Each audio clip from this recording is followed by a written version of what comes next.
আসসালামু আলাইকুম ওয়ারহমতুল্লাহি ওয়াবারাকাতু। আলহামদুলিল্লাহি রাব্বিল আলামিন ওয়াসসালাতু ওয়াসসালামু আলা আশরাফিল আমবিয়া মুরসালিন নবিয়িনা মুহাম্মদ ওয়া আলা আলিহি ওয়া সাহবিহি আজমাইন। রব্বি ইশরাহ লি সাদরি ওয়া ইয়াসসির লি আমরি ওয়াহলুল উকদাতাম মিন লিসানি ইয়াফকাহু কাওলি। আলহামদুলিল্লাহ। তো আমরা আজকে সূরা আল কাহাফের 29-30 এই দুইটা আমাদের টার্গেট।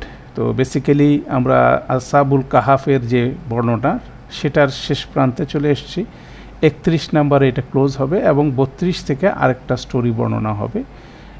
তো সেখানে বেসিক্যালি আমরা সূরা আসহাবুল কাহাফের অধিবাসীদের সংক্রান্ত বর্ণনার পরবর্তী যে বর্ণনাটা বলতে পারেন, এটা বলতে পারেন কনক্লুডিং রিমার্ক, সেই সেকশনটাই আছে 27 থেকে 31 নম্বর আয়াত পর্যন্ত এই সেকশনে। তো মূলত এই স্টোরিটাকে, এই কাহিনী থেকে কিভাবে আমরা হেদায়েত নিতে পারি এবং কোথায় হাইলাইটেড হবে বিষয়গুলো, সেটাও আল্লাহ খুব সুন্দর করে এখানে বর্ণনা করছেন। তো সেটার মধ্যে আমরা অলরেডি 27-28 নম্বর আয়াত দেখে ফেলেছি। তো আজকে আমরা 29-30 দেখব। মূলত নেক্সট ক্লাসে আমরা 31+ টোটাল একটা ওভারভিউ আমরা দেখার চেষ্টা করবো ইনশাআল্লাহ। তো এখানে বেসিক্যালি একটা কমান্ড দিয়ে শুরু হচ্ছে, ওয়াকুলিল হাক্কু মির রাব্বিকুম, মানে রাসূল সাল্লাল্লাহু আলাইহি সাল্লামকে বলতে বলা হচ্ছে বলো আল হাক্কু মির রাব্বিকুম, সত্যটি তোমাদের রবের পক্ষ থেকে। এইটা একটা স্টেটমেন্ট, খুব পাওয়ারফুল স্টেটমেন্ট, এটা আলাদা করে আল্লাহ বলতে বলছেন। তারপরে ট্রান্সলেশনটা আমরা সিম্পলি দেখে নিই, ফামান শাআ ফাল ইউমিন, এবং এরপরে অতঃপর কাজেই এরপরে যারা যে ঈমান আনতে চায় সে ঈমান আনুক। ওয়ামান শাআ ফাল ইয়াকফুর, এবং যে কুফর করতে চায়, দ্যাট মিনস অস্বীকার এবং অবিশ্বাস করতে চায় সেটা করুক। দ্যাট মিনস এখানে আল্লাহ একটা স্বাধীনতার কথা বলছে, মানুষের কথা। সাথে সাথে এই আয়াতের মধ্যে বলা হচ্ছে ইন্না আতাদনা লিয-যালিমিনা নারন, নিশ্চয়ই আমরা প্রস্তুত করে রেখেছি জালিমদের জন্য একটি বিশাল আগুন। এখানে নারান শব্দটা দেখব আমরা যে বিশাল আগুন কিভাবে হয় সেটা বলা হচ্ছে। তাহলে জালিমুনটা বেসিক্যালি এই ইয়াকফুরের সাথে রিলেটেড, আমরা এটাও দেখব। জলামা এবং কাফারা শব্দ দুইটা কিভাবে কোরআন মাজিদে ব্যবহার হয় সেটা আমরা প্যারালালি ব্যবহার হয়, বা এটার সাথে একটা ইমপ্লিকেশন আছে। দ্যাট মিনস এটাই তাদেরকে নির্দেশ করছে, যারা কুফর করবে তাদের পরিণতি হবে নার। তারপর নারকে বর্ণনা করা হচ্ছে আহাতা বিহি সুরাদিকুহা, যে সে নারটাকে পরিবেষ্টন করে রাখবে একটা বেষ্টনী, অনেকে বলে এটা শিখার, অগ্নিশিখার বেষ্টনী। তারপর বলছে ওয়া ইয়াস্তাগিসু, এবং যদি তারা সেখানে পানি চায়, ইউগাসু বিমা ইম, তাদের উপরে পানির ঝর্ণা বইয়ে দেওয়া হবে, কিন্তু পানিটা হবে কিসের মতো? কাল মুহলি, এটাও দেখব যে ধাতুর, গলিত ধাতুর মতো, উত্তপ্ত ধাতুর মতো সেই পানি তাদের কাছে মনে হবে। তো সেই জিনিসটা হওয়ার সাথে সাথে কি হবে? ইয়াশউল উজুহা, তাদের উজু তাদের চেহারাগুলো সব ঝলসে যাবে। তারপরে এটাকে বর্ণনা করা হচ্ছে এই পুরা নারটাকে শারাবু, এই পানীয়টাকে বলা হচ্ছে যে কতই না নিকৃষ্ট সেই শারাব, মানে পানীয়। ওয়াসাআত মুরতাফাকা, এবং কতই না নিকৃষ্ট বিশ্রামস্থল।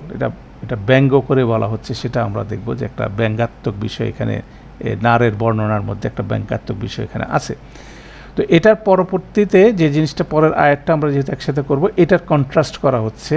তাহলে যারা হচ্ছে ওমান শাআ ফাল ইয়াকফুর, তাদের পরিণতি বর্ণনার পরে যারা মুমিন ঈমান আনবে, এই যে ফাল ইউমিন, একই শব্দ দিয়ে বলা হচ্ছে ইন্নাল্লাযিনা আমানু। কানেকশনটা হচ্ছিল প্রথমে বর্ণনা করা হচ্ছে একই লাইনে, সেটা হচ্ছে যারা অবিশ্বাস করবে, অস্বীকার করবে, তাদের পরিণতি কী হবে। এবং তারপরের আয়াতে বলা হচ্ছে ইন্নাল্লাযিনা আমানু ওয়া আমিলুস সালিহাত, যারা ঈমান আনবে এবং গুটি কয়েক নির্দেশিত কাজ করবে। ইন্না, নিশ্চয়ই আমরা, লা নুদিউ, আমরা নষ্ট করে দেব না, আজরা, মানে পুরস্কার, মান, যে আহসানা আমালান, যে নিজের কর্মফলকে, কাজের ক্ষেত্রে সে উৎকৃষ্টতা অর্জন করবে, তার আজর, যে পুরস্কার, সেটা আমরা করব না, নষ্ট করব না। এবং এরই ধারাবাহিকতা হিসাবে 31 নম্বর আয়াতে আল্লাহ সুবহানাহু ওয়া তাআলা তাদেরকে কি আজর দিবেন, কি পুরস্কার দিবেন, সেটার বর্ণনা বেসিক্যালি জান্নাতের একটা বর্ণনা আছে, সেটা দিয়ে এই প্যাসেজটা কনক্লুডেড হবে। তাহলে দেখা যাচ্ছে এখানে 30, 29, 30, 31 এই তিনটা একটা প্যাকেজ আল্লাহ বর্ণনা করছেন যে এই হকের উপরে বিশ্বাস করতে হবে, বিশ্বাস করে এটার উপরে নেসেসারি কাজ করতে হবে, এটাই হলো এটার দাবি। এবং এটা যদি করতে যারা অস্বীকার করবে তাদের পরিণতি কী হবে, এবং যারা এটা করবে তারা কি কর্মফল পাবে সেটারই বর্ণনা দেওয়া হচ্ছে। কারণ হচ্ছে এখান থেকে আমাদেরকে একটা লেসন নিতে হবে, সে লেসনটা জীবনে ইমপ্লিমেন্ট করতে হবে। এটাই সেই জন্য শুরু হচ্ছে ওয়াতলুমা উহিয়া ইলাইকা মিন কিতাবি রাব্বিক, যেটা 27 থেকে আলোচনা, যে এই কিতাব রবের পক্ষ থেকে কিতাবটা তোমরা পাঠ করো, সেটার পাঠ করা, অনুসরণ করা এবং সেটাকে প্রচার করা, এই যে তিলাওয়াতের যে হক সেটা করো। এবং অবশ্যই এটার মধ্যে কোনো রকম শর্টকামিংস নাই এবং এটা কেউ চেঞ্জ করতে পারে না। লা মুবাদ্দিলা লিকালিমাতিহি ওয়ালান তাজিদা মিন দুনিহি মুলতাহাদা, এবং এটা ছাড়া আর কোনো জায়গায় আশ্রয়স্থল মানুষের নাই, তাই না? আর এটার বিপরীতে যদি বিশ্রামস্থলের কথা বলা হয়, সেটা হচ্ছিল কতই না নিকৃষ্ট বিশ্রামস্থল হবে জাহান্নাম, আর কত না উৎকৃষ্ট বিশ্রামস্থল হবে জান্নাত। সেই কন্ট্রাস্টটা এখানে পেরালে এখানে কন্টিনিউ করা হচ্ছে, সেটাও আমরা ইনশাল্লাহ দেখব। তো মূলত বেসিক্যালি আমরা যদি এটার ব্যাকগ্রাউন্ড, এটার স্ট্রাকচারটা আমরা দেখছি, এটা আসবো। তো মূলত বিষয়টা ছিল এরকম যে আমরা যদি সামারি করে নিয়ে আসি, গুহার অধিবাসীদের কাহিনীটা বর্ণনা হলো, সেখান থেকে কি শিক্ষা নিতে হবে এবং কি বিতর্ক বর্জন করতে হবে সেটা বলা হলো। এগুলো সবগুলোই বলা হচ্ছে কোথায়? কোরআন মজিদে বলা হচ্ছে। কোরআন মজিদ হলো প্রকৃত তথ্যের উৎস, এর বাইরে যা কিছু বলা হচ্ছে সেইগুলোর তথ্যের কোনো ভ্যালিডিটি নাই, কোরআন মজিদের মধ্যে কোনো সীমাবদ্ধতা নাই। অতএব কোরআন মজিদ হচ্ছিল আলটিমেটলি আশ্রয়স্থল, ফলে কোরআন তেলাওয়াত করতে হবে। তেলাওয়াত শব্দটা আমাদের মাথা থেকে এটার ইমপ্রেশনটা, এটার অর্থটা পরিষ্কার করতে হবে। আমরা তেলাওয়াত বলতে আমাদের লোকজন আমরা বুঝি এটা শুধুমাত্র না বুঝে পাঠ করা, না বুঝে পাঠ করাকে কোনোভাবে তেলাওয়াত বলা হবে না, এই জন্য শব্দের বিভ্রাট হচ্ছে, তাই না? আমরা যখন বলি ফলে কোরআন তেলাওয়াত করতে হবে, তাহলে কোরআন তেলাওয়াত করতে হবে, তেলাওয়াতের হক আদায় করে তেলাওয়াত করতে হবে, দ্যাট মিনস এটা পাঠ করতে হবে, এটা অনুসরণ করতে হবে। অনুসরণ যদি করতে হয় তাহলে কি করতে হবে? এটা বুঝতে হবে এবং সেই অনুযায়ী কাজ করতে হবে এবং অবহিত করতে হবে, এটা আরেকজনকে অবহিত করতে হবে। অতএব কোরআন তেলাওয়াত করতে হবে। কোরআন ইজ এ লিভিং বুক এবং এটাকে জীবনে প্রাণ দিতে হবে, এটাকে সমাজে প্রাণ দিতে হবে, পারিবারিক জীবনে, সামাজিক জীবনে, বৈষয়িকভাবে এটাকে সঞ্চালিত করতে হবে। এটাই হচ্ছে তেলাওয়াতের হক, সেটা আদায় করতে হবে। অতএব সেটাকেই করতে হবে, আর এটাই নির্দেশ করা হচ্ছে ওয়াতলু মা উহিয়া ইলাইকা মিন কিতাবি রাব্বিক। তারপরে বলা হচ্ছে এবং সেটা, আর রাসূল সাল্লাল্লাহু আলাইহি সাল্লামের সাহাবীগণ, এবং তারা ছিলেন রাসূল সাল্লাল্লাহু আলাইহি সাল্লামের যেমন সাহাবী, আরেকটা টার্ম এখানে হচ্ছে তারা ছিলেন কোরআনেরও সাহাবী, তাই না? এবং তারাই হচ্ছিল সবচেয়ে মর্যাদাবান ব্যক্তি হচ্ছে তারা, এবং তাদের প্রকৃত অনুসারীরা তারা, কারণ তারা সবাই কোরআন কী করছেন? তেলাওয়াত করছেন, তেলাওয়া করছেন। দ্যাট মিনস তারা এটা সঠিকভাবে উচ্চারণ করে পড়ছেন, এটা বুঝছেন, এটার যে দাবি, এটা যা করতে বলছে সেটা করছেন, এবং পরবর্তীতে তারা এটা অবহিত করে গেছেন পরবর্তী জেনারেশন, তাদের আশেপাশের সবাইকে। অতএব তারাই হচ্ছিল সবচেয়ে শ্রেষ্ঠ সন্তান বলতে পারেন। সেটাই বেসিক্যালি আমাদের এর পরের আয়াতে বলা হচ্ছে, ওয়াজবির নাফসাকা মা আল্লাযিনা ইয়াদউনা রব্বাহুম বিল গদাতি ওয়াল আশি ইউরিদুনা ওয়াজহা, যে তাদের ব্যাপারে রাসূল সাল্লাল্লাহু আলাইহি ওয়াসাল্লামকে নির্দেশ দেওয়া হচ্ছে যারা দিনে রাতে সর্বক্ষণ আল্লাহর, তাদের রবকে স্মরণ করে ডাকে এবং রবের ডাকার সাথে সাথে তাকে সন্তুষ্ট করার জন্য সবসময় ব্যতিব্যস্ত থাকে। এই গ্রুপটাই হইতেছে হলো সবচেয়ে সম্মানিত গ্রুপ, এবং তাদের কাজগুলোকে প্যাট্রোনাইজ করা, তাদের কাজগুলোকে বাড়ায় নিয়ে যাওয়ার ব্যাপারে করতে বলা হলো। বলার পাশাপাশি বলা হলো যে এদের ব্যাপারে কোনোভাবে নিচু দৃষ্টিতে এদের দিকে কোনোভাবে তাকানো যাবে না। ওয়ালা তাআদু আইনাকা আনহুম জিনাতাল হায়াতের দুনিয়া, যে দুনিয়ার অর্জনের ক্ষেত্রে বেসিসে তাদেরকে করা যাবে না। এবং তারপর বলা হোক কাদেরকে অনুসরণ করা যাবে না, যাদেরকে কাদের আনুগত্য করা যাবে না, যাদের হৃদয়কে আল্লাহ গাফেল করে দিয়েছেন আল্লাহর স্মরণ থেকে। এর ফলে তারা কি করে, তারা তাদের ইচ্ছা, তাদের কামনা বাসনার প্রতি নিয়েই দিকে ধাবিত হয় এবং তাদের সমস্ত কর্মকাণ্ডগুলো হয় সীমা উল্লঙ্ঘনমূলক। তাহলে দুইটা, এবং এটা কারা করে, যারা তেলাওয়াত করতে অস্বীকার করে। বেসিক্যালি এইভাবে এই টোটাল স্টোরিটা বর্ণনা করলেন। এই স্টোরি থেকে কি শিক্ষা নিতে হবে সেটা বর্ণনা করলেন। বর্ণনা করার পরে আল্লাহ বলতেছেন এটাই হচ্ছে হক, ঠিক আছে, এটাই হচ্ছে হক যেটা বর্ণনা হলো এখন পর্যন্ত। সেই আসহাবুল কাহাফের স্টোরিটা হক, এটাকে যেভাবে বর্ণনা করা হচ্ছে সেটা হক, এবং সেখান থেকে কি শিক্ষা নিতে হবে, কি গাইডলাইন দেওয়া হলো সেটাও হক। এগুলো সবগুলো হক এসছে কার কাছ থেকে? তোমাদের রব থেকে। তোমরাটা কারা? তোমরাটা হচ্ছিল যারা এই কোরআন মজিদ শুনছে, যারা এই কোরআন মজিদ পড়ছে, যারা এই কোরআন নিয়ে গবেষণা করছে, সবাই হচ্ছিল সেই অডিয়েন্স। সেটা যেমন রাসূল সাল্লাল্লাহু আলাইহি ওয়াসাল্লাম, সেটা যেমন তার সাহাবীরা, সেটা যেমন মক্কার কুরাইশরা, সেটা তেমনিভাবে মদিনার ইহুদি রাবাইরা, এবং পরবর্তী জেনারেশন কিয়ামত পর্যন্ত যারা এই কোরআন মজিদ পড়বে এবং এটা নিয়ে গবেষণা করবে, যে ফর্মে করবে, তাদের জন্য আল্লাহ বলতেছেন এটা তোমাদের রবের পক্ষ থেকে একটা হক, মানে এটা হচ্ছে সত্য।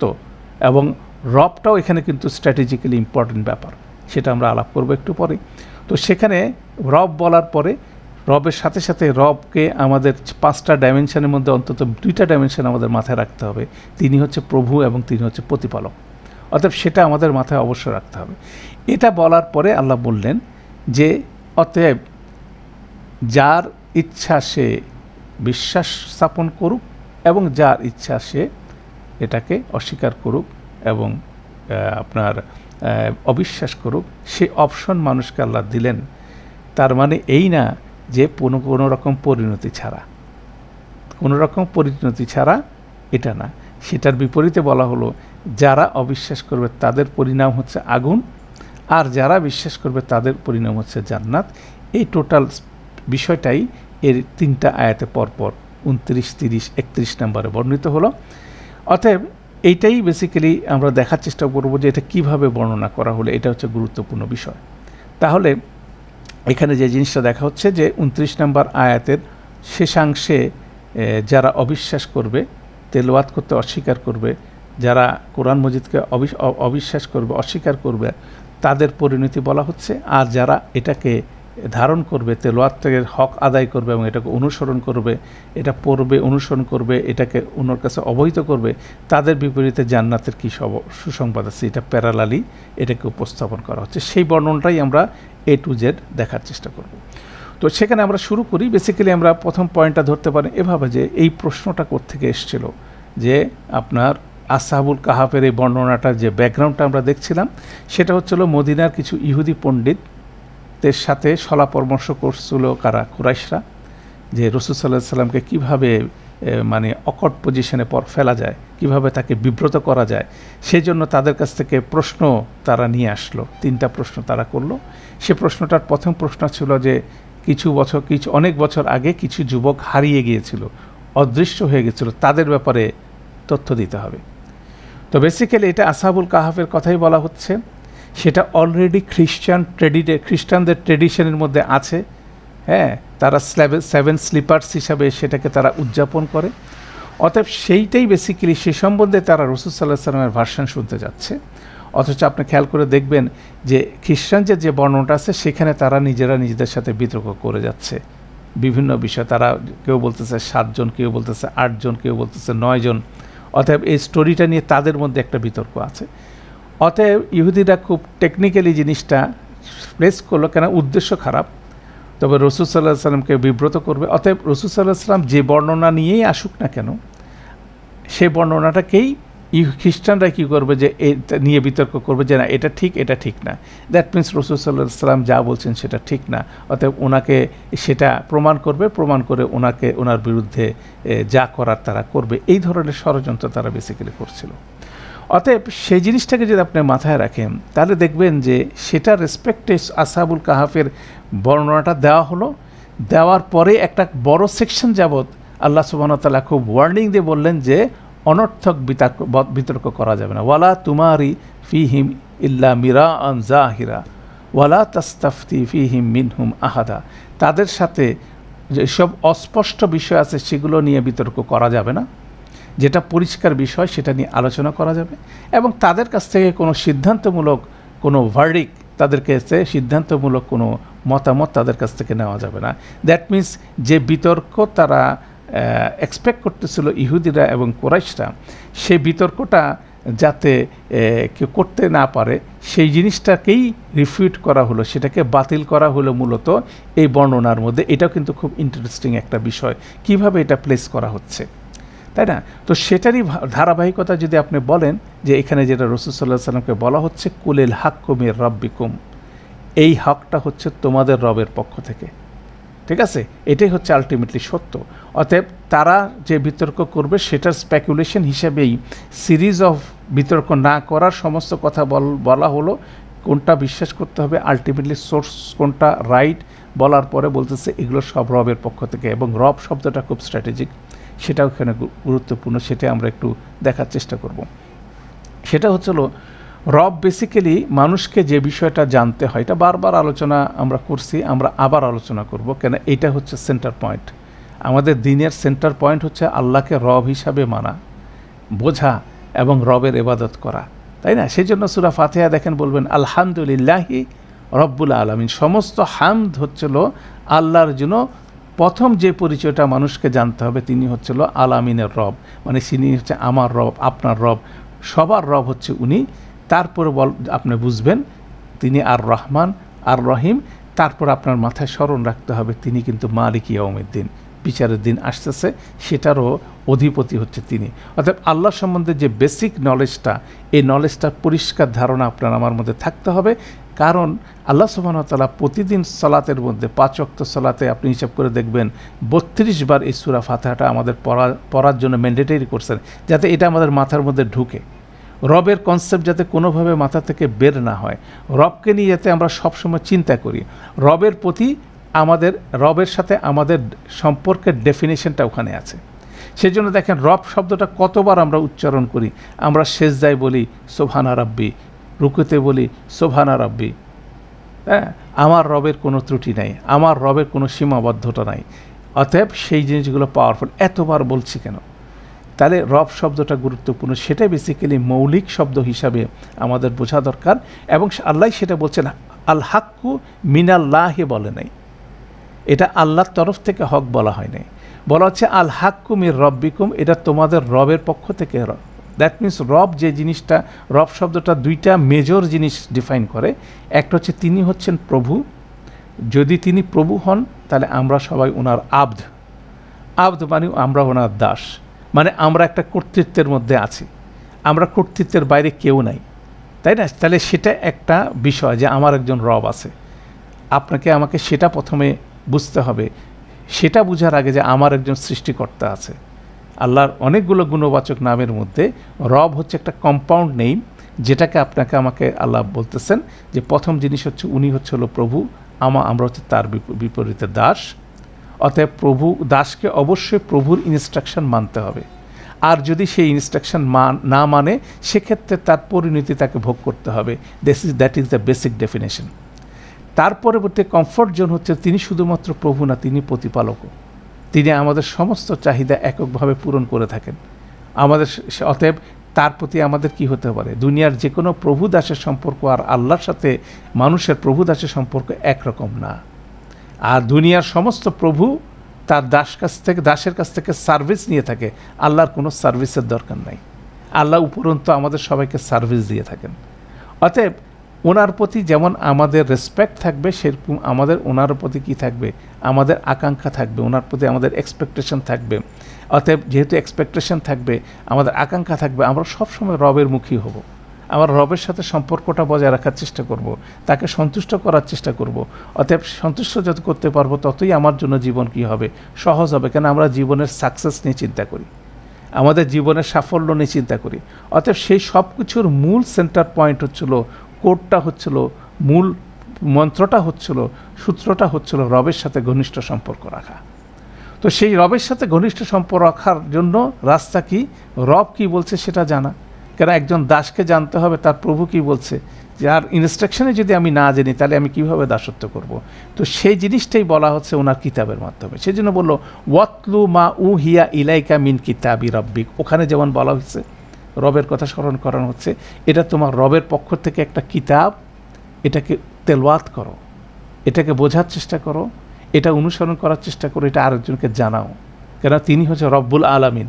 তাহলে এই যে বিষয়টা সেটাকে আল্লাহ হাইলাইট করতেছেন এখানে, যে ওনার কর্তৃত্ব আছে এবং উনি ফ্যাসিলিটি দিচ্ছেন, অতএব এটা ওনার পক্ষ থেকে আসছে, অতএব এটা আপনাকে আমাকে মেনে নিতে হবে এবং এটাকে আমাকে নিয়ে চিন্তা করতে হবে পজিটিভভাবে, কোনো নেগেটিভ থিঙ্কিং কেন মানুষ যে মোডে চিন্তা করে সেই মোডে মানুষ কী করে, তার চিন্তাধারা প্রবাহিত হয়। অতএব সেই পজিটিভ মোডে নিতে হবে এবং সেটা যদি আপনার নেই তাহলে অবশ্যই আমরা বিশ্বাস করবো এটা হচ্ছে বাই ডিফল্ট আমাদের ফিতরাগত বিষয়।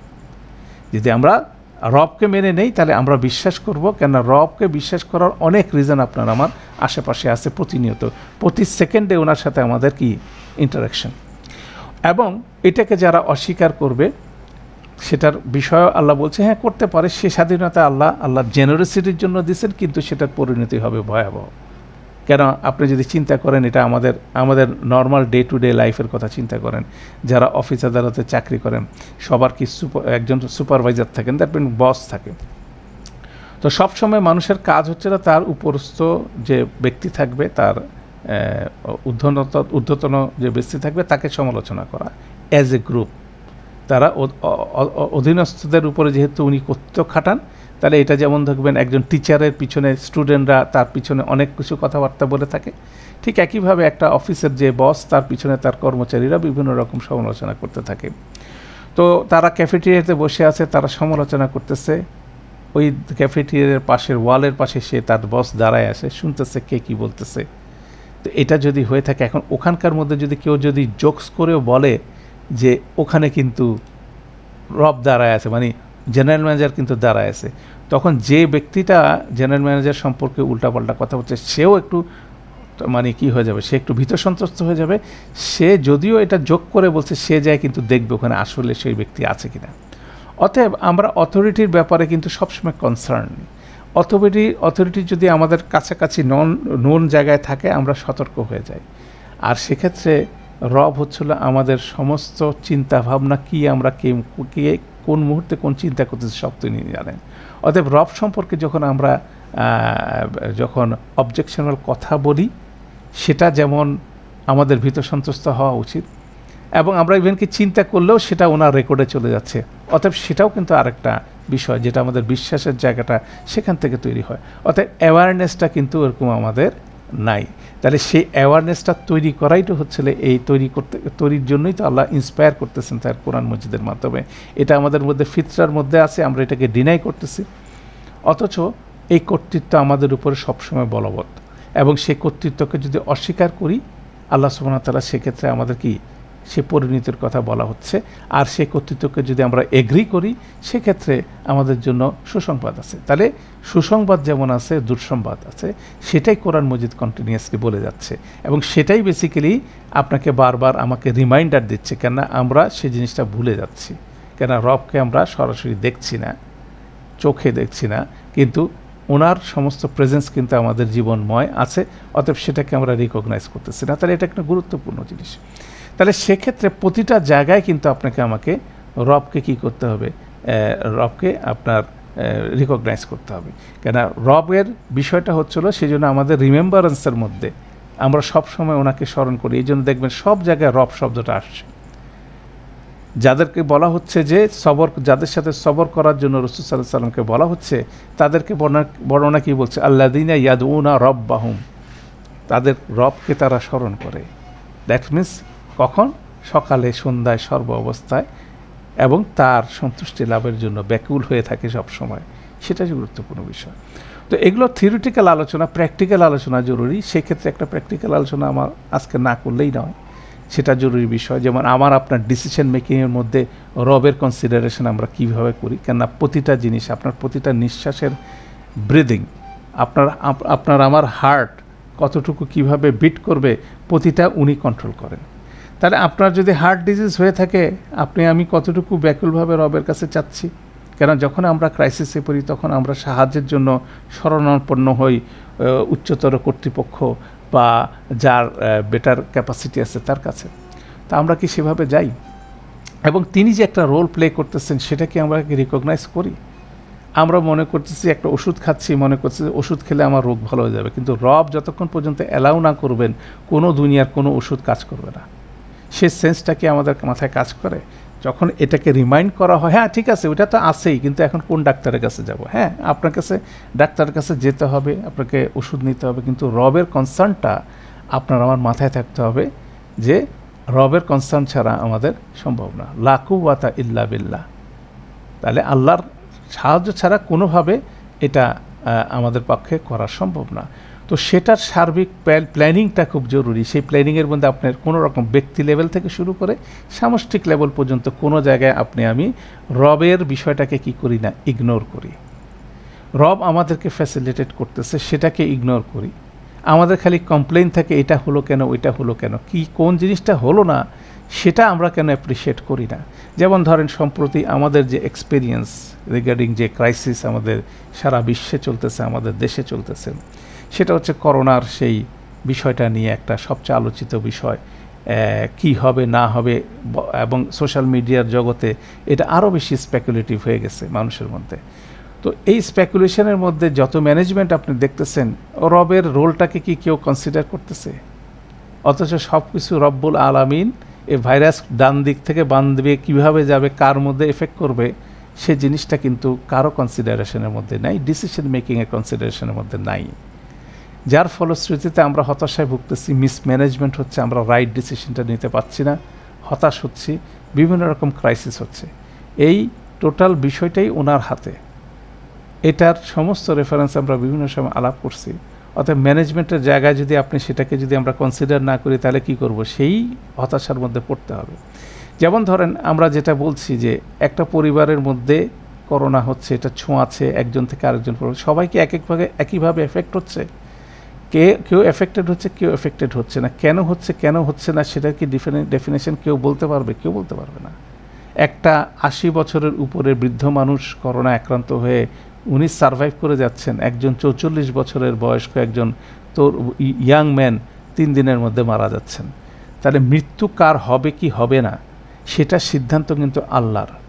অতএব মৃত্যুর সংখ্যাকে কোনোভাবে ইন্ডিকেটর হিসেবে নেওয়া যাবে না। বেসিক প্রবলেম হচ্ছে ওই জায়গায়। কিন্তু আপনাকে আমাকে সবসময় মৃত্যুর ভয় দেখানো হচ্ছে, এতজন মরছে, এটা এত বেশি সিভিয়ার। আপনি মৃত্যু সংখ্যা হিসেবে দেখেন, আপনার স্ট্যাটিস্টিক্স অনুযায়ী আপনি দেখবেন বছরে 1,80,000 মানুষ হৃদরোগে মারা যায় বাংলাদেশে। তো এখন পর্যন্ত এক বছরে করোনায় কিন্তু 20,000 10,000 যাই হোক, সেই ফিগারটাও কিন্তু টাচ করতে পারে নাই। অতএব মৃত্যুর ফিগার কিন্তু বিশ্বাসগতভাবে আমাদের কোনোভাবে এটা ইন্ডিকেটর হতে পারে না। এটা একটা গুরুত্বপূর্ণ বিষয়। অতএব ওইটা পাশাপাশি মৃত্যুর কথা যখন বলা হচ্ছে, মৃত্যুকে আপনি ভয় করতেছেন কী জন্য? আপনি মরে মাটি হয়ে যাবেন? মৃত্যুকে ভয় করতে হবে কেন? মৃত্যু হলে তো আমার সময় শেষ, আমাকে কবর ফেস করতে হবে, মৃত্যু যন্ত্রণা ফেস করতে হবে, কবর ফেস করতে হবে, আমাকে বিচারের দিন ফেস করতে হবে, তখন আমার আর কিছু করা থাকবে না। অতএব মৃত্যুর পরে কি হবে সেটা নিয়ে আমাকে চিন্তা করতে হবে, এবং সেটাই হচ্ছে আপনার আমার ইমানের কনসার্ন, রবের প্রতি ইমানের কনসার্ন। মালিক ইয়াউমিদ্দিন, তিনি রব্বুল আলামিন। অতএব টোটাল ম্যানেজমেন্ট আপনার কাছে আছে, ওনার কাছে। একজন ডাক্তার সাহেব তার রোগীকে চিকিৎসা দিবেন, সেক্ষেত্রে অবশ্যই ডাক্তার সাহেবের যে সিকিউরিটি, যে সুস্বাস্থ্য, সেটা আল্লাহ ইনশিওর করবেন, যতই আছে হোক না কেন, সেটার গ্যারান্টি আল্লাহর তরফ থেকে আছে। তাহলে এই যে বিশ্বাসের জায়গাগুলো, সেই জায়গাগুলো কি করছে? আমাদের নষ্ট করে দিয়েছে চাইনিজ থিওরিতে। আপনাকে ছুঁইলে আরেকজনের করোনা হয়ে যাবে, ওখানে আরেকজনের করোনা হয়ে যাবে, সব ধ্বংস হয়ে যাবে। সে প্যানিক ক্রিয়েট করা হয়েছে বিভিন্ন সময়। আমাদের ইমান দুর্বল, আমাদের ইমানের বেসিক জায়গাটা নাই, সেই জন্য আমরা তাদের পিছনে দৌড়াইছি। অথচ আমরা যদি ক্রাইসিসে পড়ি, প্রথমে কার শরণাপন্ন হব? রবের শরণাপন্ন হব। রব্বানা আতিনা মিন লাদুনকা রাহমা ওয়া হাইয়্যি লানা মিন আমরিনা রশাদা। সেই আসহাবুল কাহাফের এবং অনেক এক্সাম্পল আল্লাহ দিচ্ছেন যে রব কিভাবে মানুষকে মেনটেন করেন। অর্থাৎ রব্বুল আলামিন একটা পাওয়ারফুল কনসেপ্ট, যেটা সূরা ফাতিহা প্রতিদিন আমরা বলি এবং হামদ বলি, যে সমস্ত হামদ হচ্ছে রব্বুল আলামিন, যে সমস্ত আলামিনের রব সবাইকে ম্যানেজ করতেছে। তাহলে আমরা এমন কোনো স্টোরি বানাচ্ছি যেটাকে আমরা সাস্টেন করতে পারছি না। সেটা দেখেন, করোনায় আক্রান্ত হচ্ছে 99% লোক কি রিকভারি করে যাচ্ছে, 1% লোক মারা যাচ্ছে। তাহলে আপনি কেন ব্লেম করতেছেন, কাকে ব্লেম করছেন? আমার শুকরিয়া আদায় নেয় 99%। তারপর আপনি পরবর্তী অবস্থা দেখেন, যাদের করোনা হয়ে গেছে তারা ইমিউনাইজড হয়ে গেছে, তাদের মধ্যে ইমিউনিটি ডেভেলপ করছে। তো ওইটাকে আমরা অ্যাসেসই করতেছি না, আমরা বলতেছি সবাইকে টিকা দিতে হবে। কেন সবাইকে টিকা দিতে হবে? যার ইমিউনাইজেশন নাই তাকে টিকা দিতে হবে। তাহলে প্রসিডিউরটা কি? আমরা আল্লাহ আমাকে যেটা ইমিউনাইজ করছেন, আমাকে যে এই রোগ থেকে যে আমাকে ইমিউনিটি দিচ্ছেন, আমার যে অ্যান্টিবডি ডেভেলপ হয়েছে, আমার যদি অ্যান্টিবডি ডেভেলপ হয় সেটা, তাহলে কিন্তু আমার সেকেন্ড টাইম করোনা হওয়ার সম্ভাবনা ভেরি ফিউ। এক্সাম্পল আপনি খুব একটা শুনবেন না, কিন্তু আপনি করোনার টিকা নেওয়ার পরে দেখতেছেন ইনফেক্টেড হচ্ছে, সেটার এক্সাম্পল অনেক দেখবেন। অতএব প্রসিডিউরটা ছিল যে অ্যাসেস করা কাদের কাদের ইমিউনিটি, যেমন হার্ড ইমিউনিটির কথা বলা হচ্ছে, তাহলে যাদের যাদের অ্যান্টিবডি ডেভেলপ হয়েছে তাদের ব্যাপারে অ্যাসেসমেন্ট হওয়া উচিত ছিল। যার নাই তাকে কি করা হোক, একটা জায়গায় 3টা ডোজ দেন, দিয়ে অ্যাসেস করেন যে তার ডেভেলপ করছে কিনা। এটা না করে আমি কি করতেছি, সবাইকে 21 কোটি টিকা দিয়ে দিতে হবে। অতএব থিঙ্কিং প্রসেসের মধ্যে সমস্যা আছে। থিঙ্কিং প্রসেসের সমস্যা হচ্ছিল যে আমি রবের কন্ট্রিবিউশনটাকে রিকগনাইজ করছি না। এটা হচ্ছে সবচেয়ে বড় অপরাধ আমাদের জন্য। আমার রব আমার জন্য যা কিছু করছে, সায়েন্স টেকনোলজি যাই দিয়ে অ্যানালাইসিস করে আমরা সায়েন্স টেকনোলজির দোহাই দিয়ে সবচেয়ে অযৌক্তিক কাজগুলো আমরা করে যাচ্ছি একটার পর একটা, অথচ এখানে কারো কিছু বলার নাই। অতএব বিষয়গুলো কিন্তু আল্লাহ আপনাকে আমাকে কন্টিনিউয়াসলি কী বলছে, একটা কোরআন মজিদ বারবার একটা কথা বলছে, সেটা হচ্ছে চিন্তা করো না কেন। অবশ্যই চিন্তা করতে হবে, এবং সেই চিন্তা করার মধ্যে থেকে যদি আমি রবকে আবিষ্কার করতে না পারি, তাহলে আমার চিন্তা ভাবনাও কিছু হয় নাই, আমার পড়াশোনাও কিছু হয় নাই, আমার সমস্ত বিদ্যা কি, এটার কোনো ভ্যালু নাই, তাই না? অতএব এইটা কন্টিনিউয়াস একটা থিম আপনি পাবেন, কেমনে কীভাবে বিশ্বাসটা আমাদের বিচ্যুত হয়ে যাচ্ছে, আমরা কিভাবে একটা পর্যায়ে দেখা যাচ্ছে যে এমন কিছুর উপর বিশ্বাস স্থাপন করে ফেলতেছি ইন প্যারালাল, যেটা হচ্ছিল যেমন ধরুন অনেকে টিকাকে ইলা হিসাবে মানতেছে, যেটা অ্যাথিস্টদের কাজ। অ্যাথিস্টদের যারা অবিশ্বাস করে তারা মনে করে টিকা আসবে, তারা জয় করে ফেলবে, করোনা জয় করে ফেলবে। কে কাকে জয় করবে? আল্লাহ যদি করোনা দিয়ে যাই করতে চায়, সেটা কারো কিছু কাজ, এটাকে ঠেকানোর কেউ নাই। আর আল্লাহ নিজেই ঠেকাচ্ছে, এটা আল্লাহ ন্যাচারাল, আল্লাহর নিয়ম, আল্লাহ রব্বুল আলামিন সেটা ম্যানেজ করে দিচ্ছেন। অতএব আল্লাহর বিষয়টা অবশ্যই কনসিডারেশনে আনা উচিত, রবের বিষয়টা কনসিডারেশন, সেটা আমরা বলছি যে ব্যক্তি জীবন থেকে সামষ্টিক জীবনে। অতএব রবের বিপরে সচেতনতা, রবকে সন্তুষ্ট করা, এটা হচ্ছিল একটা ইমানের দাবি। এটাকে আমরা বিভিন্ন ফর্মে জীবন দশায় পাবো। আমরা প্রত্যেকে বলছি যে ব্যক্তি জীবন থেকে শুরু করে, কেন আপনার হাজব্যান্ড আপনাকে চয়েস করে দিছে আল্লাহ রব, আপনার ওয়াইফকে চয়েস করে দিছে আপনার রব, আপনার সন্তানকে চয়েস করে দিচ্ছে আপনার রব। এগুলো কি কোনো বাজার থেকে আমি কিনে আনছি? অতএব সেই পরিস্থিতি থেকে নিজেকে স্টেবল রাখা, নিজেকে কম্পোজ রাখা, এবং সেখানে রাইট ওয়েতে চলা অড পরিস্থিতিতে, সেটাও কিন্তু চ্যালেঞ্জ। তাহলে রব কোথায় নাই? তাহলে রব, আপনি কোনো জায়গায় ক্রাইসিস হলে আপনি একদিকে যেমন বলছেন সুবহানা রব্বি, আমার রবের কোনো ত্রুটি নেই, অতএব বলতেছেন কেন আমার কোনো কমপ্লেন নাই। কমপ্লেন নাই মানে কি? আমি রবের সিদ্ধান্তের উপরে খুশি, যদিও এটা আমার জন্য এখনকার সাময়িকভাবে আমার জন্য কি ডিসকমফোর্টেবল হতে পারে। রবের আদেশেই, রবের অনুমতিক্রমে আমার করোনা হবে, রবের অনুমতিক্রমে আমি করোনা থেকে রিকভারি হবে, আমি রবের কাছে চাইব এবং আমি নেসেসারি মেজার্স নেব। গুহার অধিবাসীরা শিরকের প্রতিবাদ করলো, প্রতিবাদ করে যখন কঠিন পরিস্থিতি ফেস করলো, তখন তারা আল্লাহর সাহায্য চাইল, রবের সাহায্য চাইল। সেটাইতে এই কারণীতে বর্ণনা হচ্ছে যে প্রথম বিষয়টা হচ্ছিল ইন্নাহুম ফিতিয়াতুন, আল্লাহ বর্ণনা করছে নিশ্চয়ই তারা হচ্ছে একদল যুবক। তারা প্রথম কি করছিল? আমানু বিরব্বিহিম, তাদের রবের উপরে ঈমান এনেছিল। ওয়াজিদনাহুম হুদা, তাদেরকে আল্লাহ হিদায়াত গ্রহণের শক্তিকে বাড়িয়ে দিয়েছিলেন।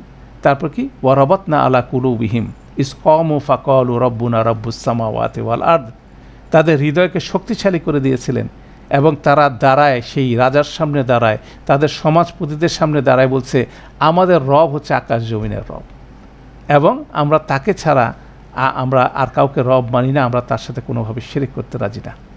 অথচ তারা জানে যে এটার পরিণতি কী হবে, তাদেরকে মৃত্যুদণ্ড দিবে। অতএব সেই সাহস তারা পাইল কোত্থেকে?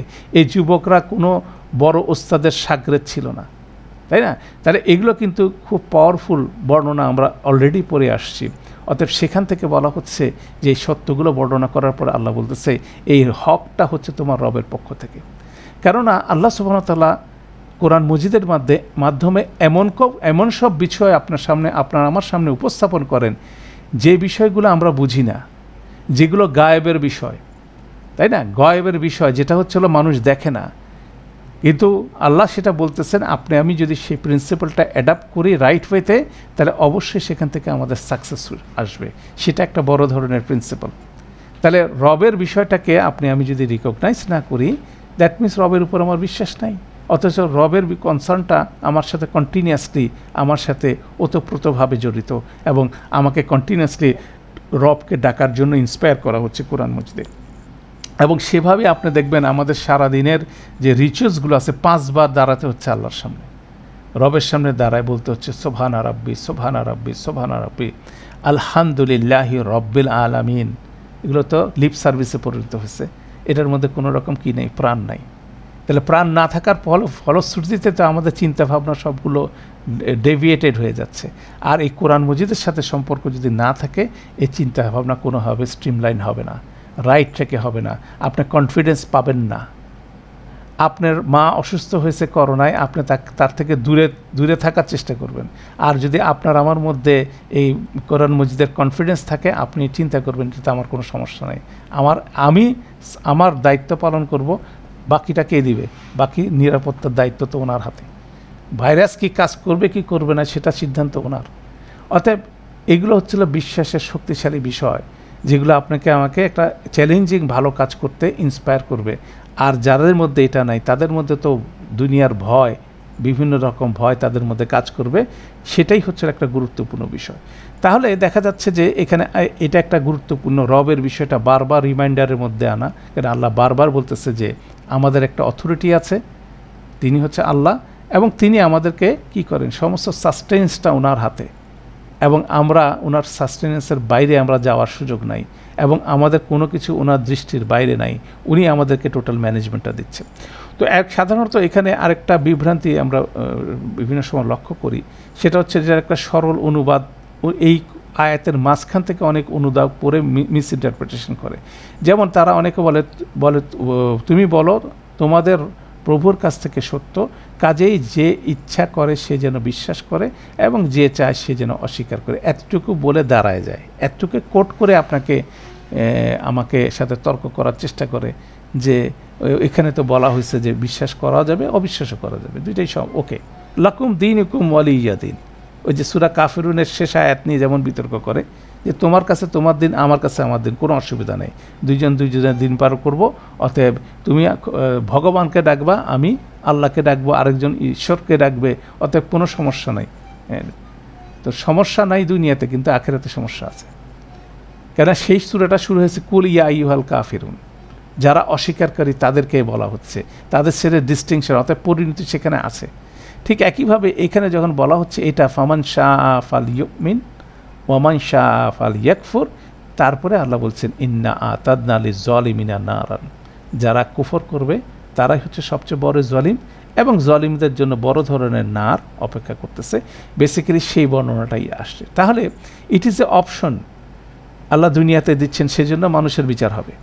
এই অপশনটা মানুষকে দিচ্ছেন, মানুষকে স্বেচ্ছায় জেনে বুঝে তাকে বিশ্বাস করতে হবে। যে বিশ্বাস করতে পারবে সে তার আখেরাত সুন্দর হবে, আর যে অবিশ্বাস করবে তাকে অবশ্যই ভয়াবহ পরিণতিতে ফেস করতে হবে। মধ্যবর্তী কোনো রকম পরিস্থিতি নাই, এটা হচ্ছে সবচেয়ে ইম্পর্ট্যান্ট জিনিস। তো সেই জন্যই এভাবে ওয়ার্নিংগুলো নিরবিচ্ছিন্নভাবে এটা কোরআনে আসছে, সতর্কবাণী আসছে, সুসংবাদ আসতেছে, সাথে সাথে কি আসতেছে, সতর্কবাণী আসতেছে, দুইটাই প্যারালেলি রান করতেছে, বিভিন্নভাবে বর্ণিত হচ্ছে, বিভিন্ন কনটেক্সটে। এগুলোকে সামারি করলে দেখবেন যে একই টোন সেখানে আছে। তো সেরকমই আমরা দেখছি যে ফামান শাআ ফালইউমিন, যার ইচ্ছা সে বিশ্বাস করুক, আর যার ইচ্ছা তার সে কুফর করুক। অস্বীকার, কুফরের মধ্যে অস্বীকার করা এবং অবিশ্বাস করা দুইটাই এখানে আছে। ঠিক আছে, কেন কি কুফর করবে কি হককে, যে সত্যটা বর্ণিত হচ্ছে, সত্যের ব্যাপার বললাম যে কি সত্য বর্ণিত হয়েছে সেটা আমরা আলোচনা করলাম। অতএব এটা বিশ্বাস করার এবং অবিশ্বাস করার স্বাধীনতা আল্লাহ দিচ্ছেন, কিন্তু যদি এটা অবিশ্বাস করা হয় সেটার পরিণতি আছে।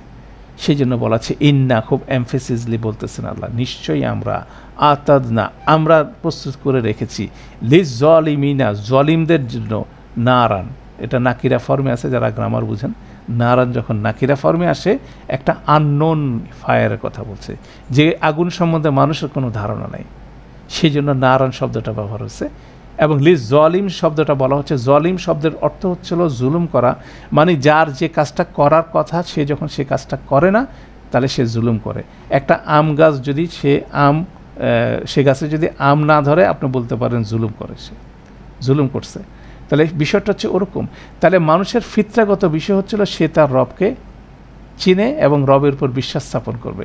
কেননা সে ঘুরে যান, সেক্ষেত্রে যখন তাকে জিজ্ঞাসা করা হয়েছিল, আল্লাহ বলছিলেন আমি কি তোমাদের রব না?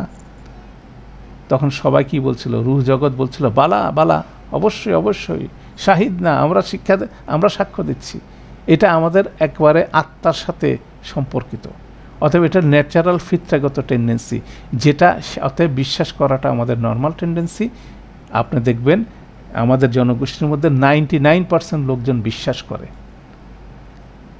করে ভুল কাজ করে, সেটা ভিন্ন জিনিস। বিভিন্ন ধর্মে বিশ্বাস করে, বিভিন্ন মতে বিশ্বাস করে, কিন্তু বিশ্বাস ছাড়া একটা লোক নাই। কিন্তু যে অবিশ্বাস করে তারও একটা বিশ্বাস আছে। তো রবের প্রতি যদি বিশ্বাসের বিষয়টা একেবারে মজ্জাগত বিষয়, অতএব যে এই বিশ্বাসটা করতে ডিনাই করে সেই হচ্ছিল জলিম। যেই কাফের সেই জলিম। কাফের মানে অস্বীকার করা, অথচ স্বীকার করার বিষয়টা তার ভিতরে আছে। তো আল্লাহ সুবহানাহু ওয়া তাআলা সেটাই বলছে যে এই সত্যকে অস্বীকার করে সে হচ্ছে সবচেয়ে বড় জলিমিন, আয-যালিমিন। এবং তার জন্য আল্লাহ প্রস্তুত করে রেখেছেন নার, এটা আননন ফায়ার, যেটা সম্বন্ধে মানুষ জানে না, সেটার কিছু বর্ণনা এখানে দিলেন। প্রথম বর্ণনা দিলেন আহাতা বিহিম সুরাদিকুহা, এই নারটাকে ঘিরে রাখতেছে একটা ওয়াল।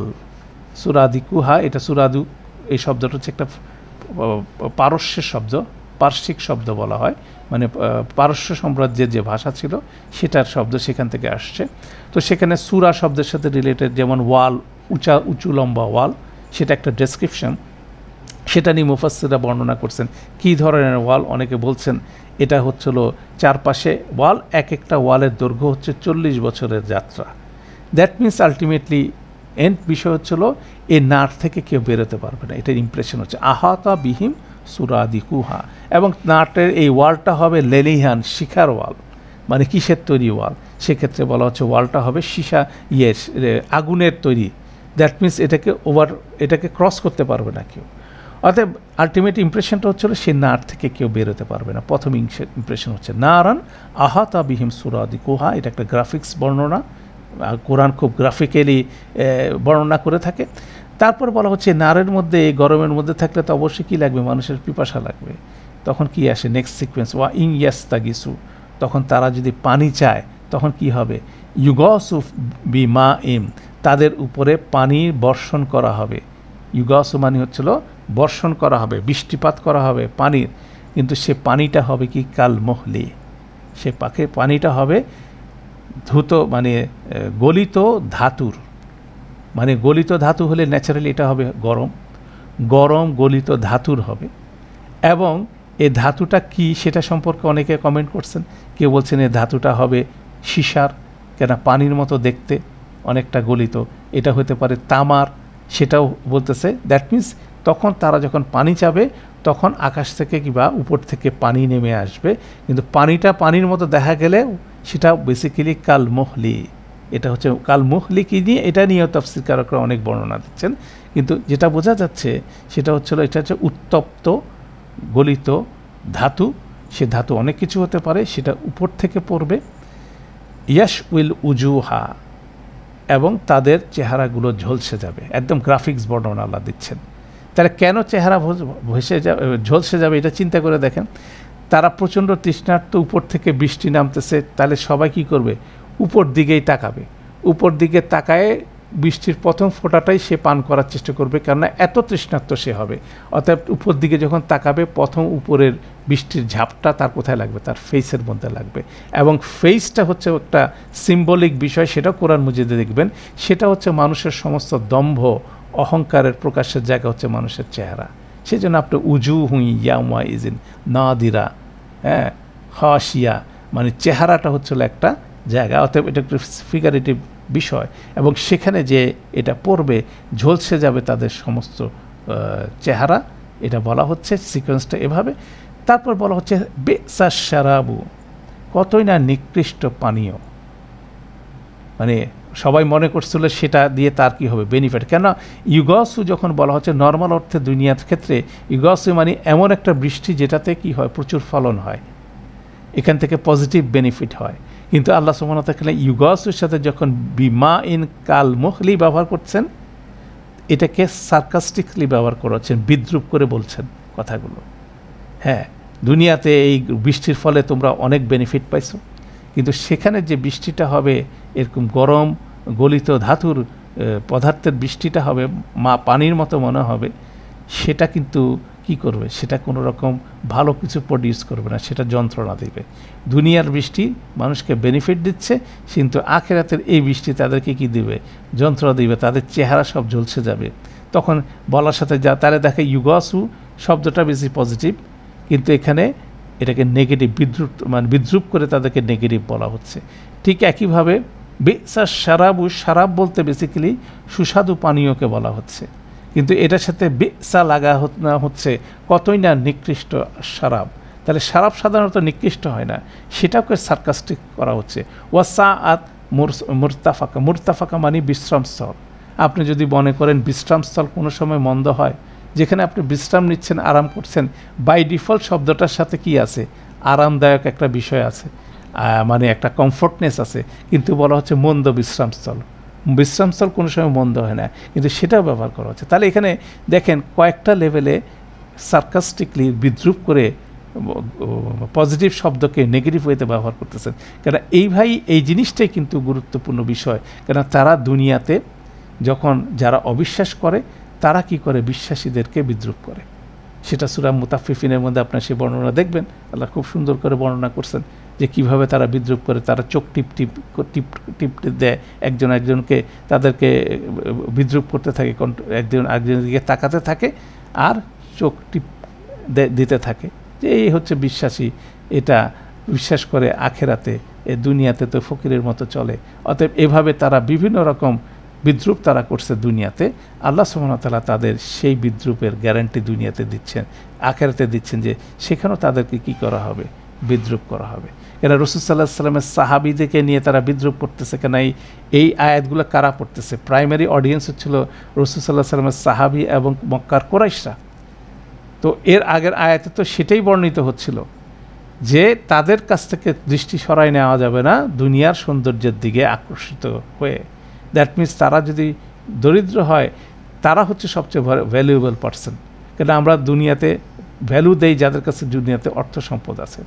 অতএব সেগুলোর সাথে কিন্তু প্যারালালি এই জিনিসগুলো আসতেছে, যে বেসা শারাবু ওয়াসা আত মুরতাফাকা, এভাবে বর্ণনা হচ্ছে। অতএব এটাকে বেসিক্যালি জাহান্নামের একটা বর্ণনা এখানে দেওয়া হলো, এবং যারা অবিশ্বাস করবে তাদের পরিণতি বলা হলো।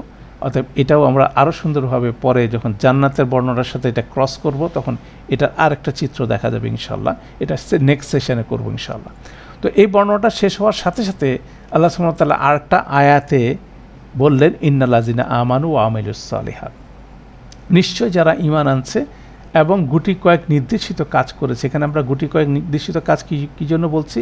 আর সালিহাতের ডেফিনেশনটা হচ্ছে এটা কিছু গুটি কয়েক নির্দেশিত কাজ, ঈমানের যেটা দাবি, সে কাজগুলোর কথা বলা হচ্ছে। তো সেই জন্য এটা ব্যবহার করা হলো, এবং এই ফ্রেজটা আপনি কোরআন মজিদে অনেকবার পড়বেন, আল্লাযিনা আমানু ওয়া আমিলুস সালিহাত। এখানে ইন্নাল্লাযিনা ব্যবহার হচ্ছে, সূরা আসরে পড়বেন ইল্লাল্লাযিনা, ইল্লাল্লাযিনা, এটা একটা ফ্রেজ। দ্যাট মিনস এটা একটা চলমান বিষয়, যেহেতু এখানে ফেল ব্যবহার করা হচ্ছে, আমানু ওয়া আমিলু। দ্যাট মিনস ইমানের যাত্রাটা কিন্তু কন্টিনিউয়াস প্রসেস। কেউ বলতে পারবে না যে আমার 100% ইমান আমি আনতে পারছি, আমি কমপ্লিশন হয়ে গেছি, আমার এটা শেষ হয়ে গেছে, এটা বলতে পারবে না। এটা হচ্ছে একটা স্ট্রাগল, এটা একটা সংগ্রাম যে আমার ইমানকে উন্নত করতে হয়, এবং সেটা ইমানকে প্রমাণ করতে হয় কি ভালো কাজের মাধ্যমে। ইমানের দাবি অনুযায়ী যেগুলো কাজ আছে সেটা, যেমন এটাকে বলা হচ্ছে আপনাকে, আমরা যেটাকে কুইক লিঙ্ক করি হয়ে যাবে এটা কার সাথে, ইন্নাল্লাযিনা আমানু ওয়া আমিলুস সালিহাত, এই ধারার অনুযায়ী এর আগের আয়াতে আমরা যখন পড়ছি আল্লাযিনা ইয়াদউনা রাব্বাহুম বিল গাদাতি ওয়াল আশি ইউরিদুনা ওয়াজহা, যারা সকালে সন্ধ্যায় তাদের রবকে ডাকে এবং তার সন্তুষ্টির আশায় ডাকে, মানে হচ্ছে কোরআন তেলাওয়াতের মাধ্যমে। আবার তেলাওয়াতের কথাটা বলি, তেলাওয়াত মানে শুধু পাঠ করা না, পাঠ করা, অনুসরণ করা, অন্যকে অবহিত করা। এই কাজটার বিপরীতে যারা কি করে কন্টিনিউয়াসলি করতে থাকে, তারা কন্টিনিউয়াসলি রবকে স্মরণ করে এবং রজের সন্তুষ্টির জন্য ব্যাকুল হয়ে যায়, তারাই হচ্ছিল ইমানের সাথে রাইট কাজটা করে।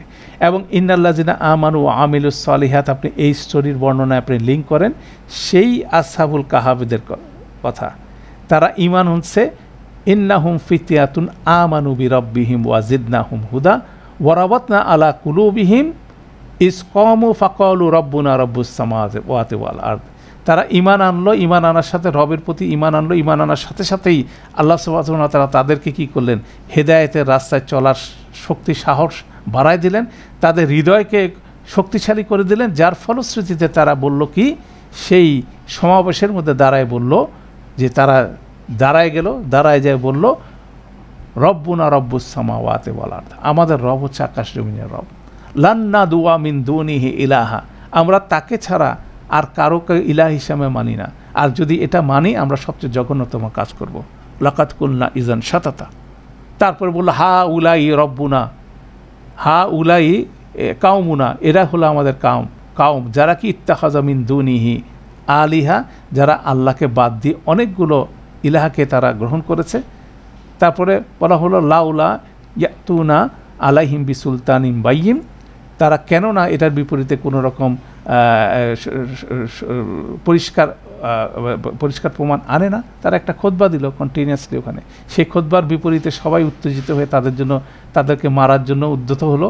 তারপর তারা কি করলো, সে কাহাফের গুহার দিকে ধাবিত হলো আর রবের কাছে প্রার্থনা করতে শুরু করলো, রব্বানা আতিনা মিন লাদুনকা রাহমা ওয়া হাইয়্যিন লানা মিন আমরিনা রাশাদা, সে দোয়া করলো। তাহলে দেখেন ইমানের সাথে কিভাবে ভালো কাজ করতে হয়, ইমানের দাবি অনুসারে কি ভালো কাজ করতে হয়, সেটা নমুনা গুহার অধিবাসীরা দেখালেন, সেটা সাহাবীদের সামনে আল্লাহ প্রেজেন্ট করলেন, প্রেজেন্ট করে বললেন এইটাই হচ্ছে নমুনা, এটাই হচ্ছিল দাবি, ইমানের বিপরীতে ভালো কাজ করার দাবি। অতএব সেটাকে কি করতে হবে, সেটাকে পরিপূরণ করার জন্য তোমাদের কি এই বর্ণনা পড়তে হবে, ওয়াতলুমা উহিয়া ইলাইকা মিনাল কিতাবির রাব্বিক, এটা পড়তে হবে। এবং সেই তেলাওয়াতটা করা মানে হচ্ছে সেই অনুযায়ী তেলাওয়াত করা মানে হচ্ছিল ইমানের সাথে ভালো কাজ করা। কারণ এই তেলাওয়াতের মধ্যে ঢুকে আছে তেলাওয়াত করা, কিতাবের রবের কিতাব তেলাওয়াত করা, সেটার উপরে তেলাওয়াতের মধ্যে হচ্ছে পাঠ করা, সেটাকে অনুসরণ করা মানে বুঝে সেই অনুযায়ী কাজ করা এবং আরেকজনকে অবহিত করা। তাহলে অতএব ইন্নাল্লাযিনা আমানু ওয়া আমিলুস সালিহাত, এটা কিন্তু এখানে বলা হয়ে গেল। এই পুরা জিনিসটাকে কিন্তু ক্যাপচার করতেছে। একদিকে আসহাবুল কাহাফের অ্যাক্টিভিটি, পাশাপাশি সেটাকে প্যারালাল করা হচ্ছে রাসূল সাল্লাল্লাহু আলাইহি ওয়াসাল্লামের সেখানকার হাজির যারা সাহাবী ছিল তাদেরকে একই কাজ করতে হচ্ছে। তাদেরকেও সেই টাইরেন্ট স্বৈরাচারী কুরাইশ নেতৃত্বের মোকাবেলা করতে হচ্ছে, যারা বিশ্বাস আনার সাথে সাথে তাদের উপরে অত্যাচারের স্ট্রিম রোলার চালাচ্ছিল রাসূল সাল্লাল্লাহু আলাইহি ওয়াসাল্লাম সাহাবীদের উপরে। তাহলে সেই পরিস্থিতিতে তাদেরকে ইমানকে অটুট রাখতে হচ্ছে, তাদেরকে আসহাবুল কাহাফের যে অধিবাসী ছিল, গুহার অধিবাসীদের ব্যাপারে তাদের এই এক্সাম্পলটা তাদেরকে ইন্সপায়ার করতেছে যে তারা ইমানের সাথে যখন এই প্রতিবাদ করছিল তার বিপরীতে আল্লাহ তাদেরকে কিভাবে রিওয়ার্ড দিচ্ছেন। তো সেই জিনিসটা বলার সাথে সাথে আল্লাহ বলছেন, এটাকে খবর যদি বলেন সাবজেক্ট, ইন্না নিশ্চয়ই আমরা লা নুদি, আমরা নষ্ট করি না, আজরা মানে পুরস্কার, মান আহসানা আমালা, যে কেউ কাজের ক্ষেত্রে কি করে উৎকৃষ্টতা অর্জন করে। দ্যাট মিনস এখানে দেখেন আহসানা আমালা মানে উৎকৃষ্টতা, ইহসানের সাথে যারা কাজ করে, মানে ইমানের সাথে আমল করা, যেমন আমানু ওয়া আমিলুস সালিহাত, এটার একটা প্যারালাল ভার্সন হচ্ছে মান আহসানা আমালা, দুইটা কথা বলা হলো, দুইটাকে ব্লেন্ড যদি করেন তাহলে হচ্ছে হলো ইমানের সাথে ভালো কাজ করতে হবে একনিষ্ঠতার সাথে। দ্যাট মিনস একনিষ্ঠতার এখানে খুব গুরুত্বপূর্ণ, কারণ এটাই হচ্ছে সবচেয়ে বড় স্ট্রাগল। যত বেশি ইমান শক্তি হবে তত বেশি কাজের মধ্যে একনিষ্ঠতা বাড়বে, এবং ইট ইজ এ এক্সপেরিয়েন্স। একবার আপনি রমাদান পালন করলেন, আপনি একটা প্ল্যান করে করলেন, দেখলেন যে রমাদানের শেষে যেভাবে প্ল্যান করলেন সেভাবে আপনি করতে পারলেন না, আপনি পরের বছর পরিকল্পনা আরও বেটার ওয়েতে করবেন। তাহলে বেটার ওয়েতে করবেন, কারণ এখান থেকে আপনার বেনিফিট আছে, সেটার প্রজেকশন আছে, সেটা ইমানের বিষয় আছে। রমাদান কেন সুন্দর করে প্রতিপালন করবেন, এটা একটা পুরা সিনারিও আছে। তো সেটার বিপরীতে আপনার আমার যে স্ট্রাগল হচ্ছে সেটা আপনি আরও বাড়ায় নিচ্ছেন। তার এইভাবে কিন্তু কন্টিনিউয়াসলি বিষয়টা চলতে থাকে। তার এটাও কিন্তু প্যারালালি বলা হলো ইমানের সাথে ভালো কাজ করা এবং সেটাকে এক্সেল করা, মানে সেটাকে বাড়িয়ে নিয়ে যাওয়া, সেটাকে একনিষ্ঠতা। সেই জন্য আল্লাহ আমাকে যে কয়দিন হায়াত দিয়েছেন সে হায়াতটা গুরুত্বপূর্ণ। যে কোনো সময় হায়াত শেষ হয়ে যাবে, অতএব আমি কি সে সময় পাবো? অতএব আমাকে কন্টিনিউয়াসলি আমার কাজ বাড়ায় নিতে হবে। এইভাবে যারা কাজ করবে তাদের আজর আল্লাহ কোনোভাবে নষ্ট হতে দিবেন না। সে নষ্ট হতে না দেওয়ার এক্সাম্পল কি, গুহাবাসী থেকে আল্লাহ দীর্ঘ সময় ঘুম পাড়িয়ে রাখলেন। আনইউজুয়াল ঘটনা তাদের জীবনে ইউজুয়াল ঘটনায় পরিণত করলেন। তাদেরকে এই সমস্ত ফিতনা থেকে তাদেরকে রক্ষা করলেন। তাদেরকে এই সমস্ত রং ডুইংয়ের পসিবিলিটিতে কোনো না কোনো উসিলে তারা করলেন, সেটা অলৌকিকভাবে করলেন। সেটা যেমন গুহা অধিবাসীদের জন্য ঘটেছিল, অতএব যারা এই সংগ্রামটা করবে তাদের জন্য এটার গ্যারান্টি আছে। সেটা কীভাবে হবে সেটাও আল্লাহ জানেন। কিভাবে তাদের আজরকে নষ্ট হতে দেবেন না সেটাও আল্লাহর সিদ্ধান্ত। সেটা এক একজনের ক্ষেত্রে এক একজনের সিদ্ধান্ত। যেমন দেখা গেছে আমাদের সময়কার যে একজন লোক খুব কথায় খুব পটু, সে কথায় আরেকজনকে ঘায়েল করে, অথবা ঈমান আনছেন আল্লাহর প্রতি, আল্লাহ সুবহানাহু ওয়া তাআলা তাকে রক্ষা করতেছেন, তার বাকশক্তি চলে গেছে, বাকি জীবন উনি আর কোনো কথা বলতে পারেন নাই। দ্যাট মিনস কথা বলাটা ছিল ওনার জীবনের সবচেয়ে বেশি কি ডিস্ট্রাকটিভ বিষয় আছে না। কথার মাধ্যমে কিন্তু আমরা সবচেয়ে বেশি ডিস্ট্রাকশন করি, কথাই বন্ধ হয়ে গেছে, যার ফলে উনি কোনো কথাই বলেন না। অতএব ওনার মেজর যে চরিত্রের যে সমস্যাটা, যেখান থেকে ওনার পাপ জেনারেট হতো রেগুলার, সেটা বন্ধ হয়ে গেল। তো এখন কার জীবনে আল্লাহ কিভাবে করবেন কেউ তো জানে না, কিন্তু আমাদেরকে কি করতে হবে, বিশ্বাস করতে হবে। বিশ্বাসের সাথে বিশ্বাসের দাবি অনুযায়ী যে সৎকর্মগুলো আমাদের সামনে আসবে সেটাকে করতে হবে, এবং সেটা করার ক্ষেত্রে অবশ্যই রবের সাহায্য চাইতে হবে। সেই জন্য আসহাবুল কাহাফের এই বর্ণনাটা আমাদেরকে প্রতি শুক্রবারে, আজকে জুমাবারে পড়ার জন্য আল্লাহ রাসূল সাল্লাল্লাহু আলাইহি ওয়াসাল্লাম প্রেসক্রাইব করছেন। প্রথম 10 আয়াত এবং প্রথম 10 আয়াতের শেষ আয়াতটাই হচ্ছিল সে দোয়াটা, রব্বানা আতিনা মিন লাদুনকা রাহমা ওয়া হাইয়্যি লানা মিন আমরিনা রাশাদা।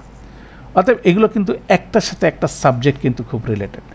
তো সেটাই আমরা ইনশাআল্লাহ নেক্সট সেশনে দেখার চেষ্টা করব। আমরা লাস্ট যে আয়াতটা আমরা দেখব সেটা হচ্ছিল 31 নম্বর আয়াত, সেটা আমরা জাস্ট একটু শুরু করে আমরা আজকে ক্লাসটা শেষ করব।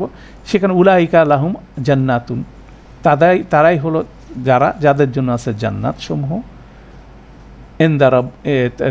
জান্নাতুন আদনিন তাজরি মিন তাহতিহাল আনহার, জান্নাতের বর্ণনা।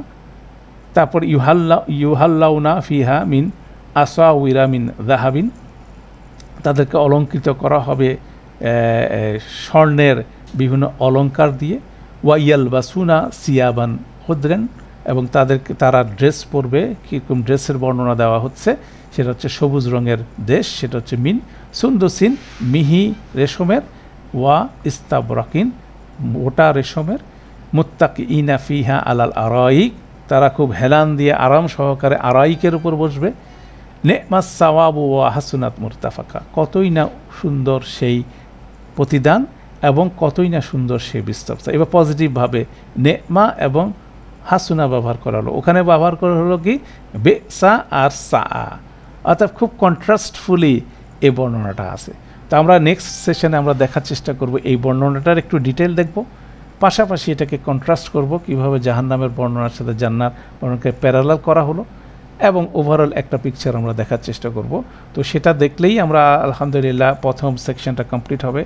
আসহাবুল কাহাফের স্টোরিটা আমরা দীর্ঘদিন সময় দিচ্ছি, আল্লাহ আমাদেরকে আরও একটু সময় দেওয়ার তৌফিক দান করুন, এবং সেখান থেকে সঠিকভাবে ঈমান এনে এবং ঈমানের দাবি অনুযায়ী সঠিকভাবে ভালো কাজটা করা এবং সে কাজে একনিষ্ঠতা অর্জন করা, এটা গুরুত্বপূর্ণ, সেটা আনার তৌফিক দান করুন।